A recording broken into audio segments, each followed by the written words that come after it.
Hello student, देखो आज हम पढ़ेंगे क्लास 9th का चैप्टर नंबर 3 है दो चर वाले रैखिक समीकरण।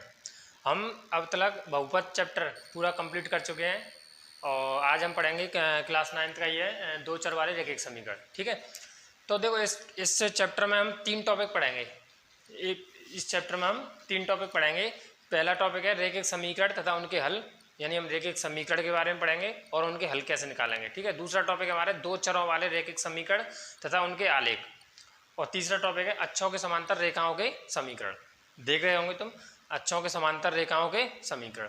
तो सबसे पहले पढ़ते हैं हम रैखिक समीकरण तथा उनके हल, यानी पहला टॉपिक है इस चैप्टर के अंदर रैखिक समीकरण तथा उनके हल कैसे निकालते हैं हम। ठीक है, तो उससे पहले मैंने बहुपद पढ़ाया था, तो बहुपद के अंदर मैंने चर के बारे में बताया था, यानी चर पूरा बता चुका हूँ, चर क्या होता है और अचर क्या होता है। ठीक है, देख लेना अच्छी तरह से और मैं दोबारा से बता देता हूँ एक बार। ठीक है, चर वह राशि है जो हमेशा बदलती रहती है। ठीक है, चर वह राशि है जो हमेशा बदलती रहती है, यानी चेंज होती रहेगी, फिक्स नहीं है कभी भी। ठीक है, अचर वो राशि है जो कभी नहीं बदलती, कभी नहीं बदलती।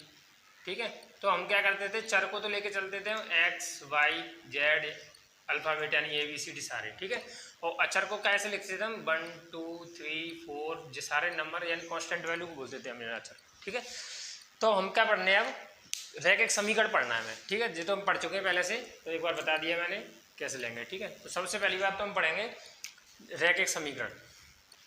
पहला टॉपिक हमारा रैखिक समीकरण, रैखिक समीकरण तथा उनके हल, तथा उनके हल, जी वाला टॉपिक पढ़ेंगे सबसे पहले। तो देखो रैखिक समीकरण क्या होता है, सिंपल सी बात, ऐसे समीकरण, देखो परिभाषा लिख लेना साथ के साथ। ठीक है, ऐसे समीकरण जिनमें चर की अधिकतम घात, चर की अधिकतम घात एक हो, रैखिक समीकरण कहलाते हैं, रैखिक समीकरण कहलाते हैं।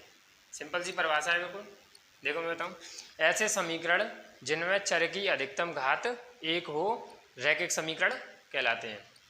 जैसे मैं बोलूँ तुमसे, जैसे तुम लिखा हुआ x + 2 = 3, मान के चलो जी हमारा रैखिक समीकरण है। तो यहाँ पे देखेंगे चर कितना, चर x है यहाँ पे और ये दोनों अचर है हमारे। तो x की अधिकतम घात कितनी है यहाँ पे 1, तो ये पूरा समीकरण क्या कहलाएगा हमारा, रैखिक समीकरण कहलाएगा हमारा। ठीक है, रैखिक समीकरण कहलाएगा। ठीक है, जब मैं रैखिक समीकरण बोलेंगे। अच्छा, इसकी फॉर्म कैसे बनाएंगे हम, देखो ऐसी फॉर्म में हमेशा होंगे ये ज़्यादातर। इसकी जो फॉर्म होगी हमारी ax + b = 0, ये फॉर्म होती है हमेशा एक चर में रैखिक समीकरण, एक चर में रैखिक समीकरण। ठीक है, जी केवल हम रैखिक समीकरण पढ़ रहे हैं और रैखिक समीकरण है एक चर में रैखिक समीकरण, जिसमें क्योंकि एक ही चर है तो हम एक ही चर के बारे में पढ़ रहे हैं। ठीक है, रैखिक समीकरण समझ रहा है, यानी ऐसे समीकरण जिनमें चर की अधिकतम घात कितनी हो, एक हो, रैखिक समीकरण कहलाता है। अब यहाँ से आगे पढ़ेंगे एक चर में रैखिक समीकरण, और ठीक है रैखिक समीकरण हमने देखा था। अब हम देखते जाएंगे कि रैखिक समीकरण प्रदर्शित किसको करता है। तो एक बात ध्यान रखना कि जो रैखिक समीकरण है वो हमेशा एक रेखा को प्रदर्शित करेगा, यानी एक रेखा को दिखाएगा। जैसे मैं बोलूँ, यहाँ लिख लेना नोट बना के कि रैखिक समीकरण एक रेखा को प्रदर्शित करता है।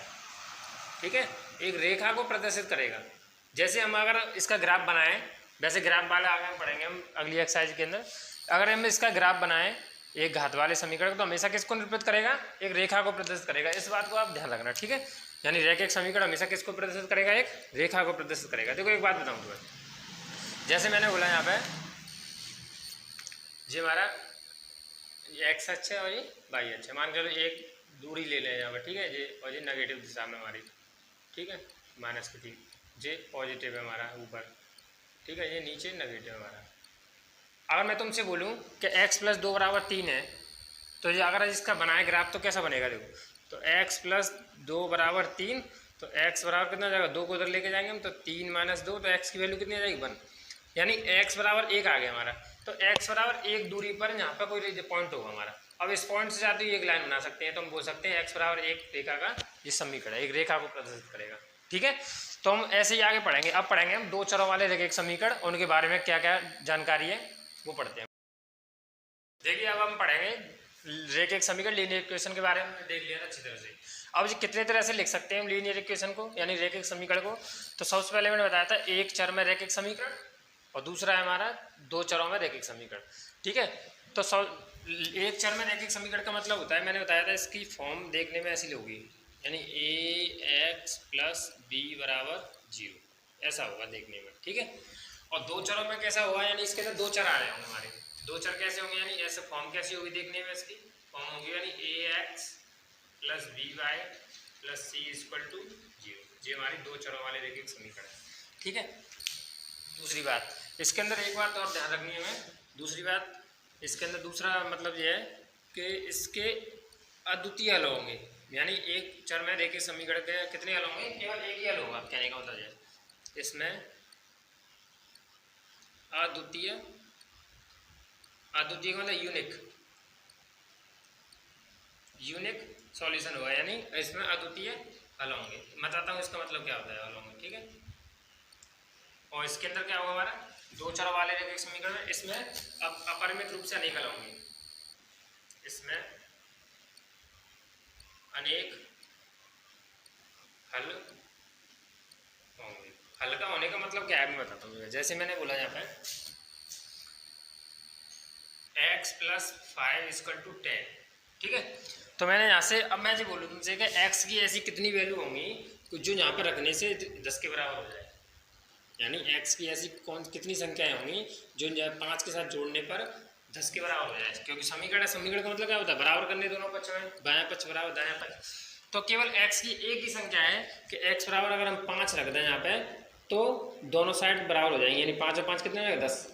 तो मुझे तभी हम कहते हैं कि एक चर में रैखिक समीकरण के हल कितने होंगे, हमेशा एक हल होगा, यानी अद्वितीय। अद्वितीय का मतलब होता है कोई दूसरा नहीं। ठीक है, अद्वितीय का मतलब कितना होता है, कोई दूसरा नहीं, यानी एक ही हल होगा। नहीं होता एक चर में, तो अगर दो चर में रैखिक समीकरण है तो इसके अनंत हल होंगे, या जो बोल सकते हैं कितने हल होंगे, इनके अनंत हल होंगे, अपरिमित रूप से अनेक हल होंगे। ठीक है, जैसे मैं दिखाता हूँ, जैसे मैंने बोला यहाँ पे x प्लस वाई बराबर 6। देखिए ये समय के देखना बहुत बढ़िया बात है यहाँ पर। ठीक है, अब मैं इसे बराबर करूँ, मतलब यानी बायां पक्ष और दायां पक्ष बराबर करूँ, तो x और y की वैल्यू हमें कोई भी लेनी पड़ेगी, कोई भी ले लो तुम। अगर देखो मैं यहाँ देखना ध्यान से, अगर मैं x की वैल्यू 0 मान लूँ तो यहाँ y की वैल्यू कितनी रखनी पड़ेगी, 6 रखनी पड़ेगी। जब ही तो बराबर होंगे ये, यानी 0 प्लस 6 यानी 6 के बराबर होगा हमारा। ठीक है, यदि मैं x की वैल्यू 1 मान लूँ तो y की वैल्यू कितनी रखनी पड़ेगी, यहाँ पे हमें 5 रखनी पड़ेगी, तभी दोनों मिलकर 6 बनाएंगे बराबर में। अगर मैं x की वैल्यू 2 मान लूँ तो y की वैल्यू कितनी बनानी पड़ेगी, हमें 4 बनानी पड़ेगी। ऐसे ही हम x की वैल्यू अगर 3 माने तो y की वैल्यू भी कितनी होगी, 3 होगी। अगर x की वैल्यू 4 माने तो y की वैल्यू कितनी होगी, 5 होगी, सॉरी 5 नहीं 2 होगी। अगर मैं x की वैल्यू 5 मानूँ तो y की वैल्यू कितनी होगी, 1 होगी। अगर x की वैल्यू 6 माने तो y की वैल्यू कितनी होगी, 0 होगी। अब ये तो हमारे सिंपल है। अब पॉइंट में लेके देखो, पॉइंट में बहुत सारे नंबर बनाएंगे। अगर मैं x की वैल्यू 2.5 मान के चलूँ, कितनी मानो 2.5, तो y की वैल्यू कितनी होगी 3.5 होगी। तभी तो जोड़ के हम 2.5 और 3.5 जोड़ेंगे जभी तो 6 बनेंगे।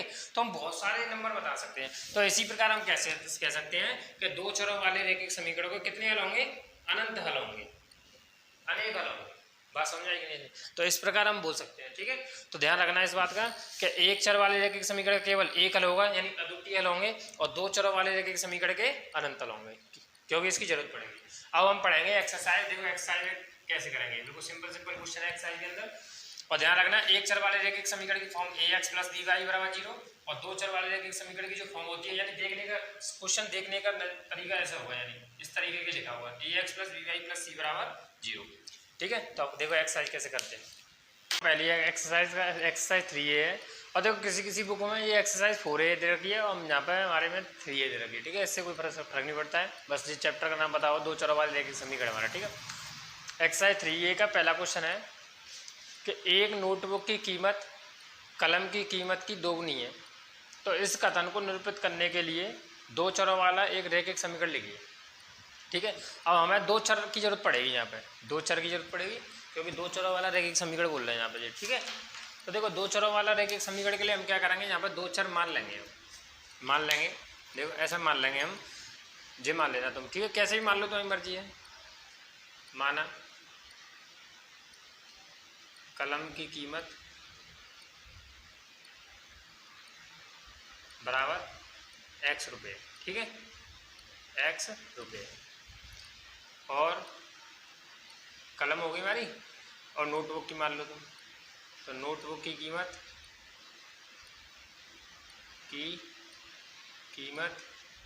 22 रुपये, ठीक है।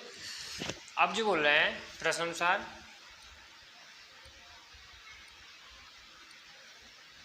कि नोटबुक की कीमत कलम की कीमत से दोगुनी है, यानी ये नोटबुक है ना, नोटबुक की जो कीमत है वो दोगुनी है किससे, कलम की कीमत से, कलम की कीमत से, ठीक है।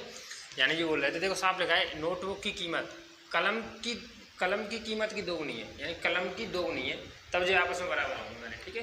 तो नोटबुक की कीमत क्या मानी हमने, नोटबुक की कीमत मानी है y, यानी y लिख देंगे, और 2 ऐसे रहने देंगे हम, ठीक है। और कलम की कीमत मानी हमने x, तो कितना हो जाएगा, y बराबर 2x हो जाएगा, ठीक है।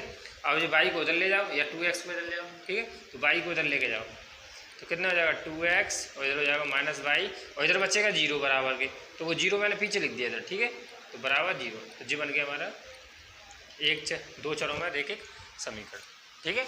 सिंपल है, अगर तुम इसे x मानोगे, इसे नीचे वाले को, तो ऊपर y होगा, तो ये बन जाएगा 2 का, सिंपल हो जाएगा, ठीक है। यहाँ पे y आ जाएगा, यहाँ पे x आ जाएगा, बस मानने वाला फर्क है और कुछ नहीं, बस जे हो गया हमारा, ठीक है। अब करेंगे दूसरा क्वेश्चन,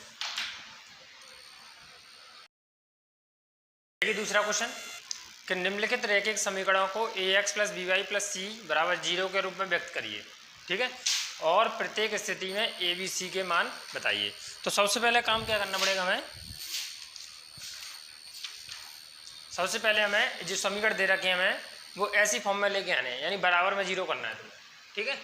तो देखो कैसे करेंगे हम, तो पहला क्वेश्चन ये है हमारे पास 2x + 3y, और ये हम लेफ्ट हैंड में ले लेंगे इधर, ठीक है, तो माइनस के हो जाएगा कितना 9.35 बार, तो बराबर 0।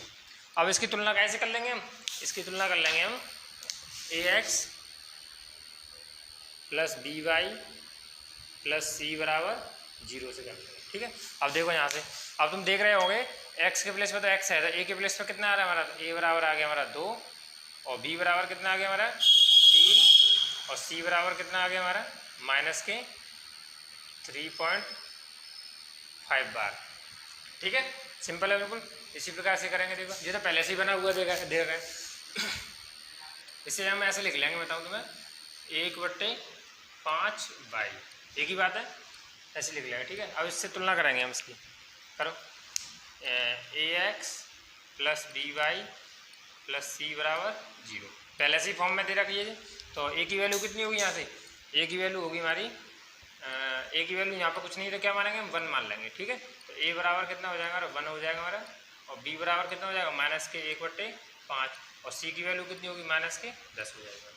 एक तरीका और है इसका करने का, अगर यहाँ पे एलसीएम लेके हम सॉल्व करें और जे इधर भेज दें 5 पूरे के नीचे एलसीएम लेके, ऐसे भी कर सकते हैं हम, ठीक है। आंसर एक ही बात है, कोई फर्क नहीं पड़ेगा, ठीक। अच्छा ये वाला देखो इधर लेके आओ इसे, तो -2x + 3y -6 = 0। अब तुलना करो, तुलना करेंगे, देखो ax + by + c = 0। अब देखो तुलना करेंगे तो कैसे निकलेगा हमारा, a की जगह पर कितना आ रहा है हमारा, a की जगह आ रहा है -2, और b की जगह आ रहा है 3, और c की जगह पर आ रहा है -6, c की जगह -6 है, प्लस चिन्ह के सहित लेंगे हम, ठीक है, चिन्ह सहित। तो ये तो हो गए हमारे कंप्लीट 3 तक। देखो आगे देखो,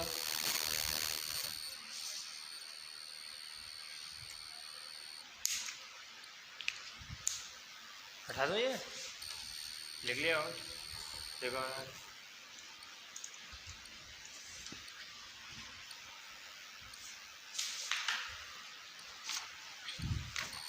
जैसे ये क्वेश्चन दे रखा है 5th वाला, सिंपल सिंपल है बिल्कुल, बस कंपैरिजन करना है हमें,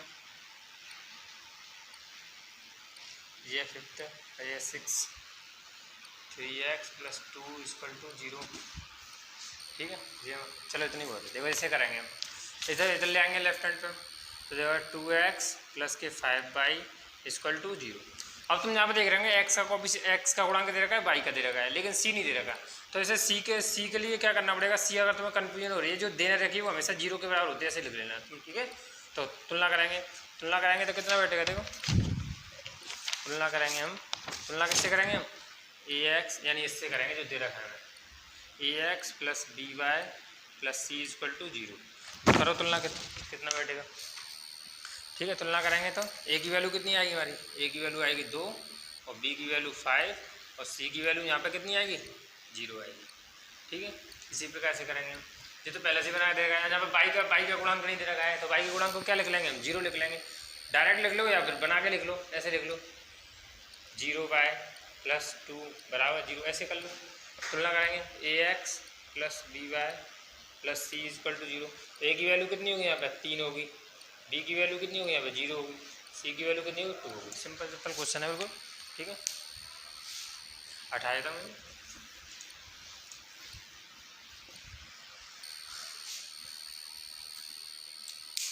और देखो ये 2 और बचे हैं, ये 7 में देखो, 7 में क्वेश्चन है y माइनस 2 इक्वल टू 0।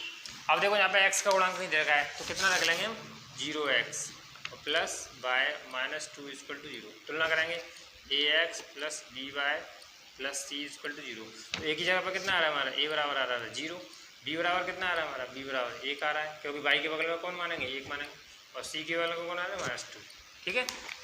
और जे और लास्ट पर देखो दे रखा है 5 माइनस 2x, 5 बराबर 2x।